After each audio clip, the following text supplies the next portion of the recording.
Well, this week there's been quite a lot of talk about the burqa, or the niqab, or whatever you want to call it. I'm talking about the neurotic need that some women have to walk around everywhere in disguise.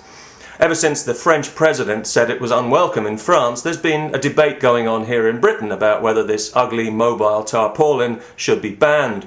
Although I have to say that if we were a more honest society, and therefore a more healthy society, there'd be no need to ban this ridiculous outfit because it would already have been ridiculed out of existence. Now, most Muslims know full well that the burqa has got nothing at all to do with their religion. There's nothing in the Quran about women dressing up like Darth Vader. This is a manifestation of a primitive culture and a primitive mindset that deserves about as much respect and consideration as the beliefs of headhunters. And as for modesty, please don't make me laugh. Modest people don't draw attention to themselves by dressing up in a mobile tent just to rub it in the face of a culture that they despise but for some reason insist on living in. The burqa will never be welcome here in Europe or in the Western world generally. It will always cause trouble, and that, I suspect, is why it's being worn. And there are plenty of good reasons to ban this horrible garment, but for me the best reason is the fact that it would offend Islamists, which I think is always a good idea.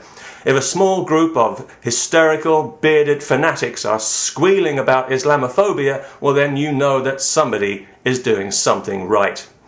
Personally, I would ban it on public transport and in public buildings and anywhere else that other people are expected to show their face as a matter of course. I also think that shops and banks should be allowed to refuse entry to anybody in disguise, and I think that those women who think it's a good idea to walk around in one of these ridiculous outfits should seriously consider seeing a doctor, not only for themselves but for their babies, some of whom have been born with rickets because their mothers suffer from chronic vitamin D deficiency through lack of sunlight. Now, personally, I've been criticised quite heavily in the past for my attitude to this dehumanising shroud, this cloak of death, this mantle of misery. People have said to me, well, you say women should be free to live how they want to and to dress how they like, and yet you have ridiculed those women who choose to cover their face of their own free will. And this makes you a hypocrite and a racist, and an Islamophobe, and a Jew, and a homosexual, and a filthy kafir who'll burn in hell, inshallah. Or words to that effect. Well, quite apart from the obvious security threat posed by the burqa, which we don't like to talk about too much out of respect for their religion, even though their religion is our biggest security threat. Sorry to all you peaceful Muslims, but we all know that is the unfortunate truth, at least right now. But quite apart from that whole issue, the burqa is more than just an item of clothing, isn't it? It's a political statement of very determined separation. So much for community cohesion.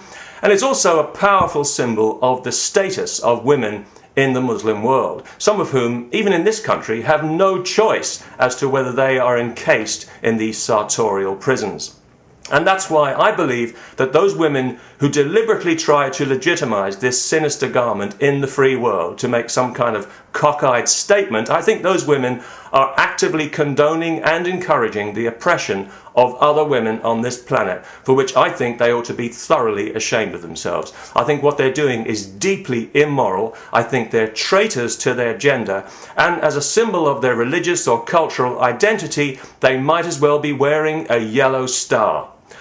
I also find it baffling as to why it is that the Western feminist voice, usually so assertive and confident, is so muted when it comes to women in Islam. That couldn't have anything to do with cultural relativism looking attractively ethnic once you were all safely home and dry, could it, girls? Or maybe it just wasn't a very worthwhile cause after all. I don't know. What do you think? I would like to hear, because the silence so far from feminists has been deafening and shameful. Everybody thinks so. Everybody's wondering where the hell are all the feminists. People even write to me and ask me, where are the feminists? As if I'm supposed to know. I'm just as puzzled as everybody else. But let me tell you what those shy, retiring feminists could and should be saying if they were anywhere to be found. and that is that any Western woman who makes allowances for or who accommodates the misogyny of Islam in her life is a fool to herself and a traitor to her daughters, who will have to live with the consequences in a society where they feel less valued, less safe, and have fewer rights than they do now. And personally, I don't want to be a party to anything like that. And that's why I think that the issue of women's rights should be a line in the sand that Islam is not allowed to cross at any price. The emancipation of women in Islam is one of the most important political issues on this planet, because it's the only thing that's likely to civilize this crackpot religion of peace. And I think that Western governments who claim to stand for freedom and justice should be pursuing it vigorously and without compromise, regardless of anybody's feelings or cultural sensitivities, especially within their own borders. And that means no Sharia and no burqa. But let's not be too intolerant. That's the worst thing you can be as a modern European, of course, and I'm nothing if not a modern European. So I wouldn't want to ban the burqa for absolutely everyone. Not at all. In fact, I think it should be compulsory for all Islamist men, especially during the hot weather. And maybe then we'd find out just how popular this thing really is. Peace.